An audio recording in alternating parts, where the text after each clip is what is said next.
साधारणपणे असं लक्षात येत आहे की सरासरीपेक्षा पेट्रोल आणि डिझेलची मागणी ही प्रचंड मोठ्या प्रमाणात वाढलेली दिसते।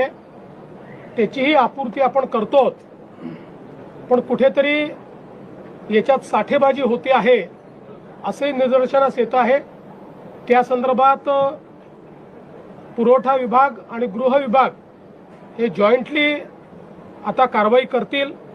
मी केवळ आपल्या निदर्शनास आणू इच्छितो की पेट्रोलच्या संदर्भात जी काही सरासरी वापर आपला आहे, मागणी आपली आहे, त्यापेक्षा 23% जास्त आता आपण पुरवठा करतो।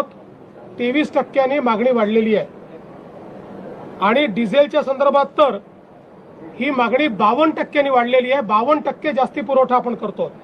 म्हणजे सरासरी मागील वर्षी किंवा याही वर्षी प्रतिदिनाचा जो पुरवठा या काळातला, त्या पुरवठ्यापेक्षा 52% जास्त डिझेल हे आता पेट्रोल पंपाच्या माध्यमातून आपण पुरवतो आणि तरीही टंचाई सदृश स्थिती ही तयार होते।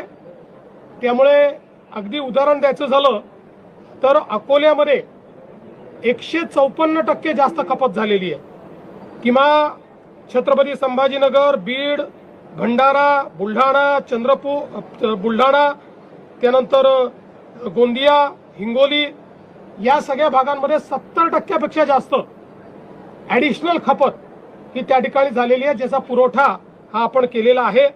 आणि म्हणूनच एकीकडे शेतकऱ्यांना डिझेल मिळालं पाहिजे याकरता आपण प्रयत्न करतो, पण निश्चितपणे त्याचा फायदा किंवा गैरफायदा हा काही लोक घेत आहेत। या दोन गोष्टी महत्त्वाच्या आहेत। एकीकडे नॉर्मल पेट्रोल डिझेलची खपत वाढलेली आहे आणि त्याचवेळी कमर्शियल जे ऑइल आहे, पेट्रोल डिझेल आहे, याची खपत मात्र थोडी कमी होताना दिसते आहे। याचा अर्थ नॉर्मल ही जी वाढलेली त्या ठिकाणी खपत आहे ती कमर्शियलकडे वळवली जाते आहे का, याची पडताळणी करणं गरजेचं आहे। त्या दृष्टीनं आज आम्ही आदेश दिलेले आहेत, कारण आपण समजू शकता 52% वाढ आणि त्याची आपूर्ती आपण करतो, याचा अर्थ कुठेतरी याच्यामध्ये कोणीतरी साठेबाजी करताय आणि म्हणून ती साठेबाजी थांबवण्याचा प्रयत्न आमचा चाललेला आहे।